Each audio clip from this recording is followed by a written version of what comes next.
Hello, everyone. Welcome. It's so great to see everyone here today. I hope everyone is having a lovely Wednesday so far. If you're watching this live, that is. If you're watching this video on demand, welcome as well. So glad to have you join us. My name is Brian Ensminger. I am the Training and Education Manager for Portland Coffee Roasters. And today, what we're going to be doing is talking and learning about how to taste coffee like an expert.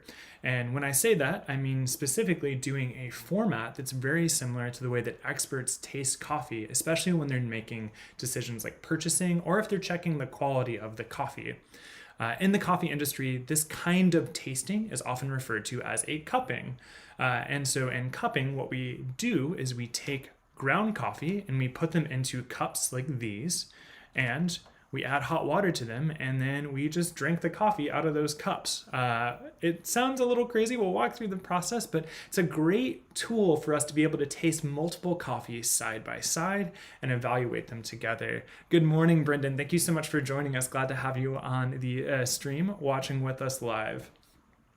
So when it comes to cupping, right, generally this is something that you're going to see people that purchase coffee for coffee roasters doing, or people that grow coffee, or again, roasters will also do this just to quality control and check how the coffee tastes from one day to the next. I know at Portland Coffee Roasters, for instance, we cup our coffees every day that we roasted the day previous. We quality control and check every batch of coffee that we roasted to make sure it meets our very high standards for the excellence of our roasted coffee products.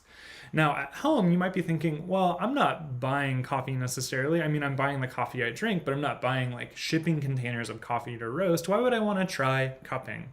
That's a great question. I would say that at home, one of the cool things that you can do with cupping, other than having a nice thing to be able to do with friends and family at home. Hi, Amy and Robin, by the way, so glad to have you. Other than having a nice thing to do with friends or family at home, it's an amazing opportunity to expand your palate and learn how to taste even more and get more when you drink out of your coffee, right?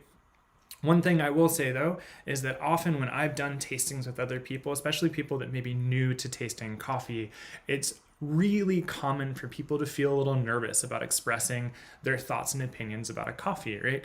You might think that you need to be sort of a sommelier and have these vivid and wild descriptions like fresh cut grass or garden hose or, whatever sort of strange thing might pop into people's heads or that you see on wine bottles or coffee bags for that matter. I would strongly encourage you, though, that you've been eating food. Hi, Anna. So nice to have you, too. As a person who enjoys food, who's been eating food their whole lives, you're an excellent taster already. You have a ton of practice tasting. The muscle that we're starting to work, though, is learning how to connect what we taste to what we're communicating and saying, and learning how to really fine-tune that process and engage with our senses in a more deep and intense level. And that's why cuppings are amazing. Now, I want to jump in pretty quickly because this process takes about 15 minutes total. I'll make sure to keep an eye on the chat. Please enter in any questions. I'll walk you through the process of how to set up a cupping, and also we'll walk through the entire process of doing a cupping, and I'll tell you what to look out for and what coffee bars look out for, but I want to jump in right away. So the very first thing that we have, again, are these cups right here with coffees. Now these are 3 different coffees that we have. On the first one we have Portland Coffee Roasters Organic Ethiopia. In the middle one we have our fantastic Guatemala. And at the last in line right here we have our French roast. Now in each of these 3 cups we have 10 grams of roasted coffee. And these cups are about 8 ounces in size. Now with these 10 grams of roasted coffee, I'm going to be needing to add water, and I want to do this in a way that has a good ratio. Remember, we've talked about ratio in the past as this really key factor in determining the flavor of your brewed coffee, especially true in cupping. So I know exactly how much ground coffee I have, and that tells me how much hot water I'm going to add. To that, then, I'm going to take these cups of coffee, or cups with roasted coffee rather, and I'm going to be adding 100, oops, there we go, just dropped something, no big. We're going to be adding 180 grams of water to these.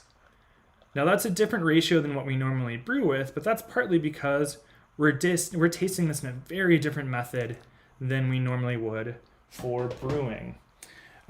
Because we are doing it in this cupping style format, we want to have a little less coffee to water because the coffee is in contact with water for a longer time. And also we want to have a little bit less intense concentration so we can experience more of the flavors, right? We've talked about this in the past as well, that there is a direct relationship between concentration and flavor. The more concentrated something is, the more difficult it is for your tongue to detect the individual flavors that are present in a food. And Anna, just to confirm again, that is 10 grams of roasted coffee that I've got in each cup. And then I'm adding 180 grams, roughly, of water to each. I'm also being pretty gentle when I set these down because now that the coffee and water are hanging out together, I don't want them to get shaken around too much to cause extra brewing to happen. I'm also adding some water to this cup in the back that holds some spoons. We'll talk about that in just a moment. But we've added coffee and water together. Now, in a professional coffee buying situation, before we would have even added the water to it, we would have gone around and smelled the roasted coffee, the dry roasted coffee that was ground, and get a sense of what that's like. Now that we have water added, though, we're going to go in and smell again to see sort of what kind of flavors or smells or experiences happen once we add hot water to the coffee. I'm going to get in a little bit closer now, so you can see the smelling process, the most interesting part of any video stream, watching someone smell coffee. So I've got this set up now here. I'm gonna go in and smell, and again, those volatile aromatics are starting to pop up. And it's really intense and different than the smell of that roasted coffee was previously. Oh, wow. That French roast. This last one is so chocolatey, and the smell with that water added to it. Scott, thank you again. 10 grams of roasted coffee. Anna, great question for the grind size. This is going to be similar to your drip coffee brewer at home. So that's that kind of slightly coarser than table salt size. Think like sand on the beach kind of size. That's going to help it have enough surface area to really start extracting out all of the flavor, but not so much surface area that it's going to have a difficult time pulling out the flavors we want to taste. Now that we've got the water and coffee hanging out, it's going to take a little bit to brew. We want this only to sit for about 4 minutes. So I've got a timer going on my watch. It's been about, I want to say 2-ish minutes since we started. And so with that, we're going to let it continue to brew for a little bit. Once we've hit that 4-minute mark, what I'm going to do is take a spoon like this one I have here, this handy dandy spoon, and I'm going to hit the top of those cups so that the roasted coffee that's floating at the top sinks to the very bottom of the cup. That's going to help stop the brewing cycle, and it's also going to help it make it easier for us to go in and taste, because our primary vehicle for tasting is going to be these spoons. We take a spoon, we dip it in, and we slurp the coffee off of our spoon. Again, this makes it super easy to go from one coffee to another without having to worry about brewing multiple coffees or having a bunch of cups laying around. Just makes it easy for us to compare things side by side. Again, the thing that I find really interesting too is that I'm already engaging a lot of my senses that I would kind of when I was brewing a coffee at home, but this is a much more focused experience, right? I'm really honing in on what I'm experiencing around this coffee, the smells, the sights, the sounds. All of it's getting me really engrossed in and activating my brain, making me think more about what I'm experiencing. I've got about 30 more seconds left before I go in to do what's called the break. Again, that's where I'm going to take that spoon and press down any coffee that's sitting on the top of the cup. When I do that too, and you'll see this in a lot of professional tastings as well if you're at a cupping, when you go in for the break, you tend to lean in really close, and then whenever you actually break the surface of the crust, there's another burst of those smells, those volatile aromas that are giving you really key insight into what you're experiencing and what you're about to taste. So I'll be doing that right about now. So I'll show you what that looks like. Again, we have our cups right here, and I'm going to be coming into this first one. I'll change my camera shot so you can see me getting close. I'm going to get in really close to this one and just press down. Now I'm not going to go all the way to the bottom of the cup, right? It's just pushing down against the surface. I'm getting in close to smell. And you push down 3 times just to make sure everything's knocked down. In between each cup too, I'm going to be rinsing my spoon into one of this this glass of hot water right here so I don't cross-contaminate, right? I want to only smell and taste the coffee in that cup. I'm going to go into number 2. Ah, that is really delicious. That Guatemala smells incredible on the break. And for number 3, the French roast.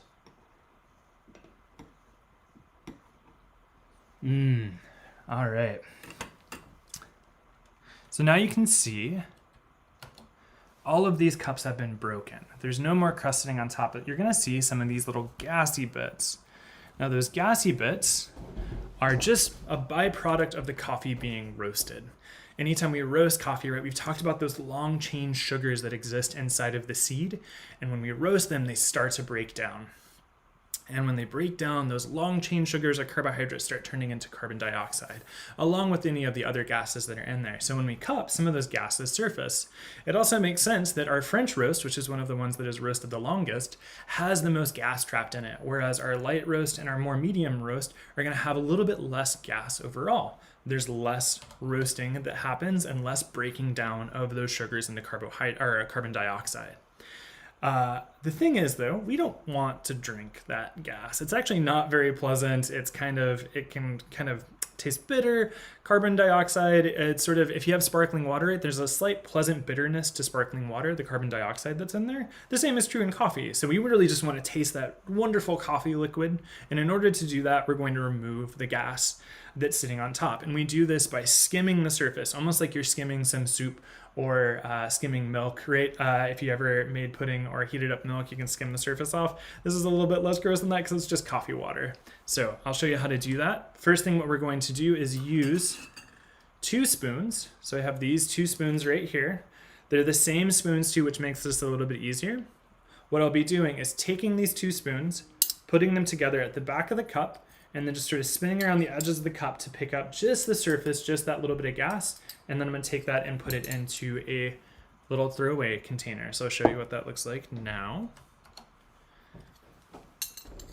Do this, go in around the sides, and then got all that gas, great. And then rinse your cups.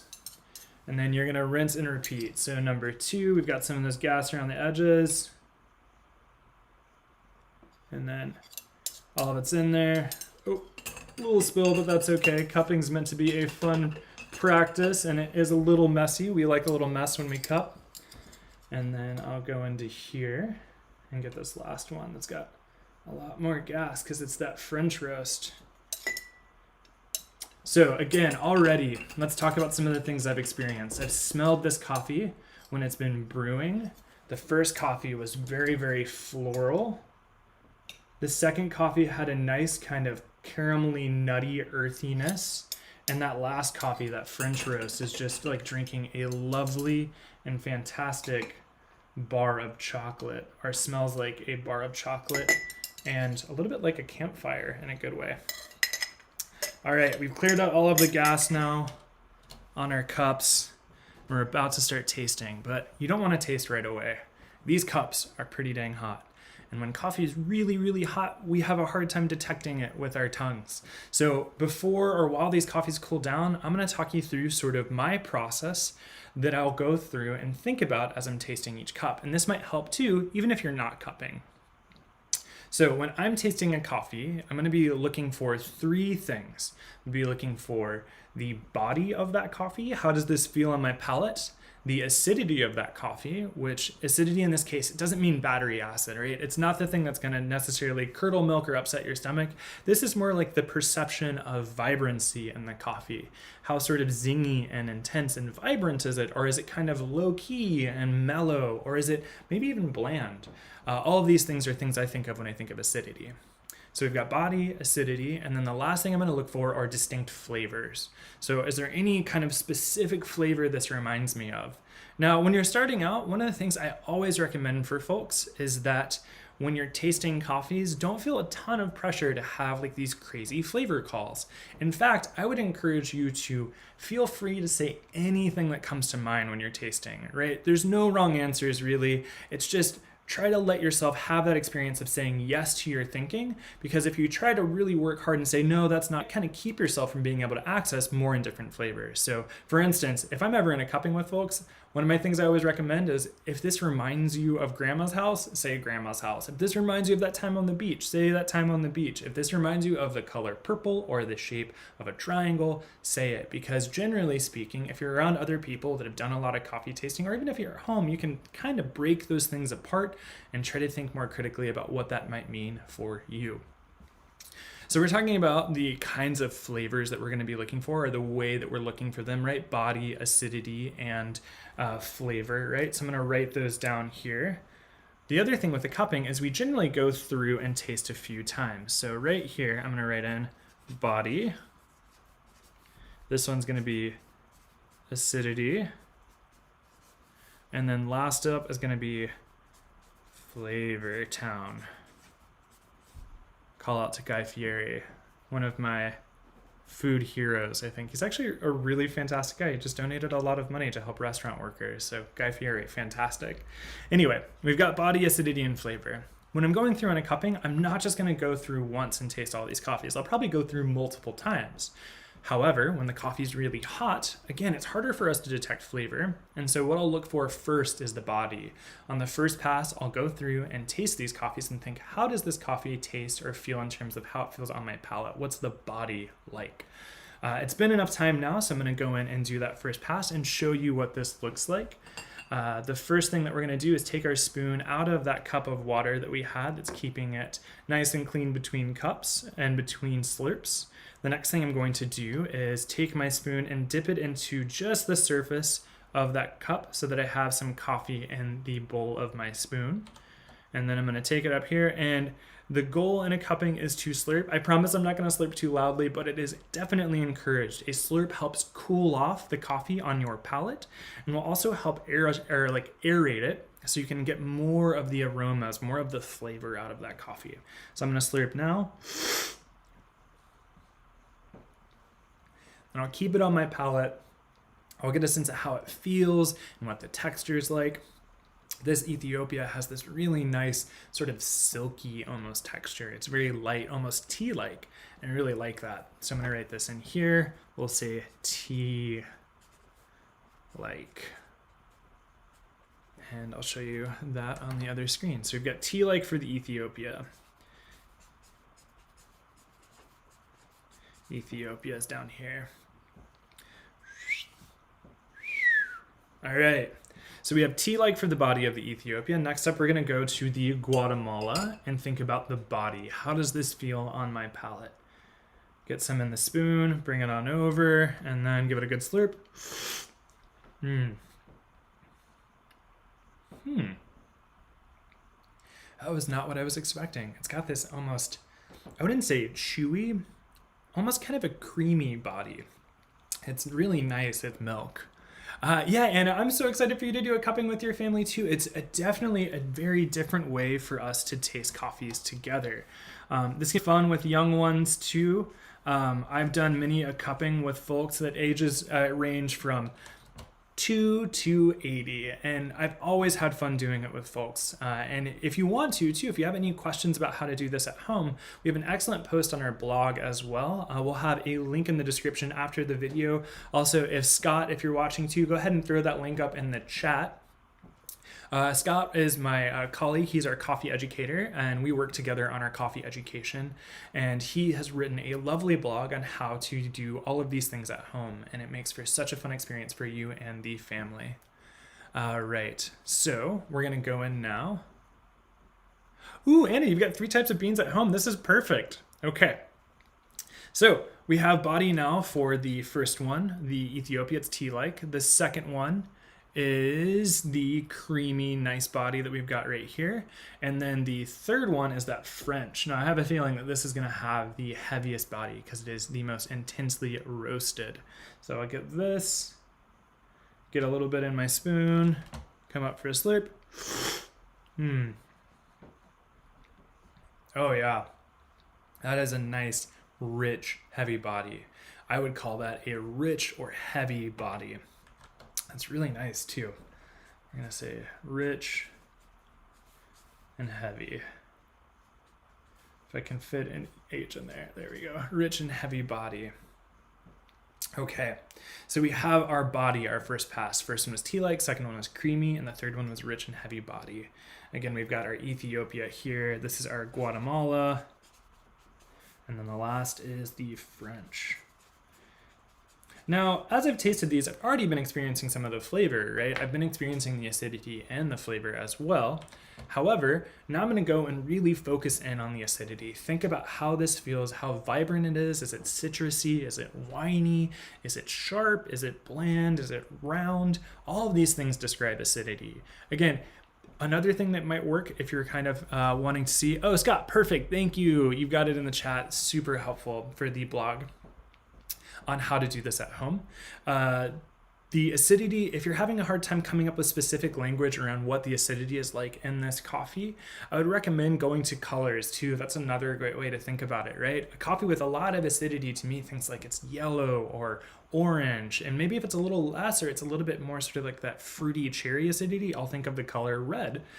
If it's very bland, maybe I'll think of like blue or brown or purple, those kind of earthy low tones, right? Or you can just call out specific things that remind you of it as a fruit or a kind of acidity you've experienced elsewhere, right? Is it vinegary or is it sort of citrusy? All of these things work, but we want some acidity in there, right? We never want a coffee to be totally flat and without acidity. It almost would be like having a salad dressing without having any vinegar. You just get something really oily and heavy and maybe not as engaging as if you put just a bit of something in there to give it sparkle. So let's go to the first one now and try out the acidity of our Ethiopia. Again, I'm dipping my spoon between each cup into this glass of hot water so that it cleans it and rinses it. I'll go on to the first one here and give it a good slurp for acidity. Oh, that's so vibrant and delicious. It's been a while since I cupped, by the way. And it's so nice to go do a cupping. I haven't done a cupping since we left the offices and started working from home more. And it is one of my favorite ways to taste coffee. It's such an interesting way to do it. There's nothing in between you and the coffee. It's just the coffee and the water together. The acidity of this Ethiopia is lovely. It's not punchy. It's not intense. It's just enough to give it some vibrancy. It's sort of like citrusy, almost like a lemon or grapefruit. I'm going to write down citrusy though. So this one's got a nice tea-like body and it is citrusy. All right, let's do the acidity of number 2, which is our Guatemala, which I just wrote down as Guat. Try this one out. Got my cup, got my spoon.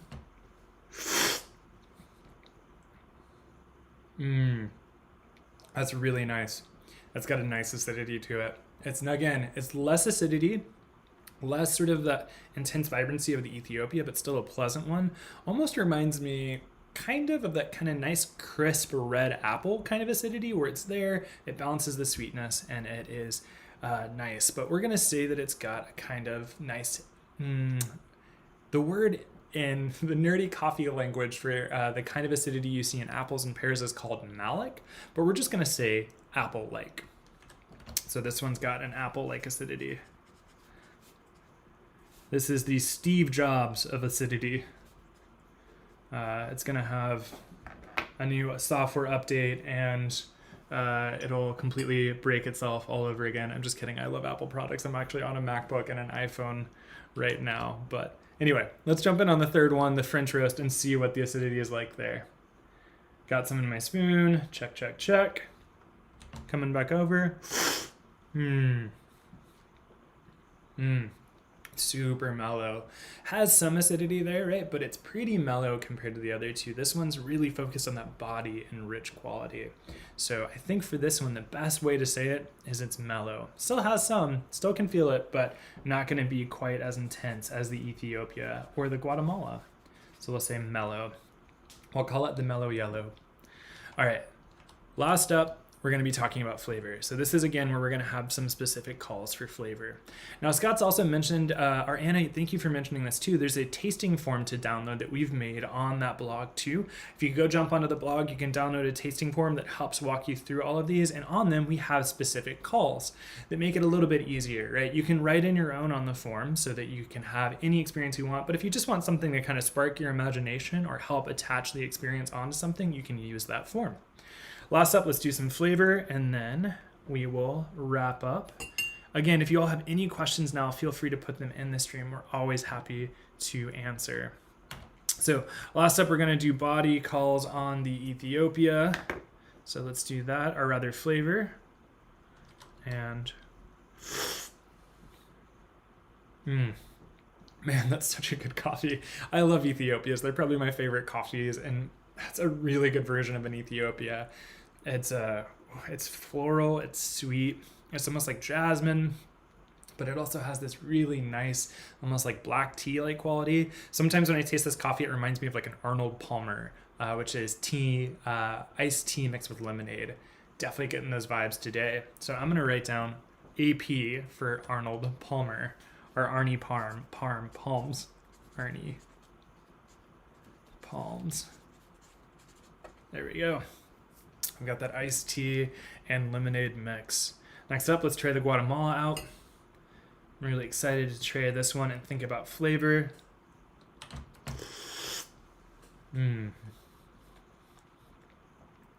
It's so different. Much more caramelly and nutty. Ooh, almost like peanuts or macadamia nuts. Really, really good. We're gonna say caramel and nuts. What's a good candy that's caramel and nuts that this reminds me of? It's not quite as chocolatey. I'm just going to say caramel and peanut butter. So we'll say carm plus PB, which, man, I would gladly drink that any day. Last but not least, let's make sure to taste our French roast and get a sense of what the flavors are like for that.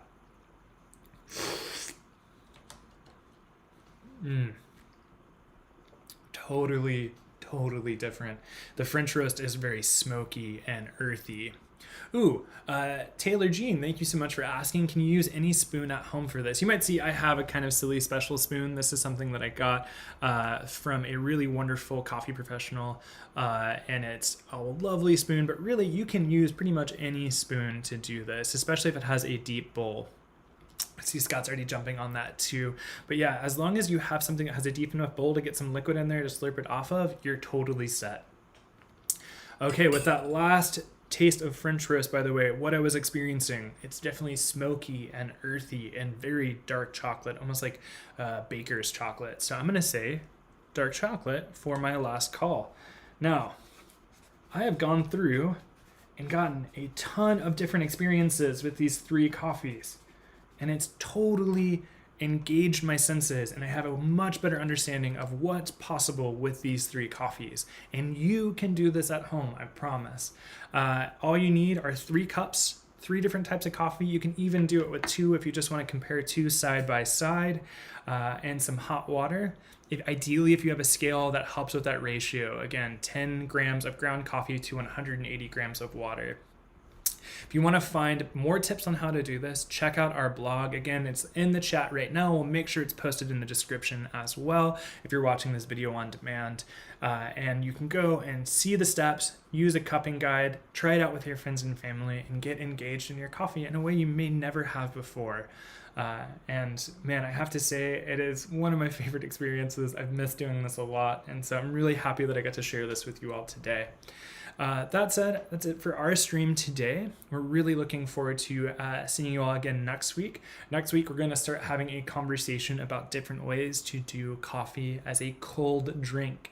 We're going to be talking over the next couple weeks about the differences between iced coffee and cold brew, and how you can do both at home and get an amazing cup of coffee when it's hot out and you want something chilly. If you have any questions too, feel free to send them our way, training@portland portlandcoffeeroasting.com. Also, please feel free to check out our website, portlandcoffeeroasters.com. Pick up a couple bags of coffee, support your local coffee roasters, and thank you again so much for being here with me today. We'll look forward to seeing you next week. Make sure, though, to stay curious, stay caffeinated, and stay safe. Thanks so much, y'all, and have a great day. Oh, you know what? I have to grab my mouse up here. Bye. Have a great one.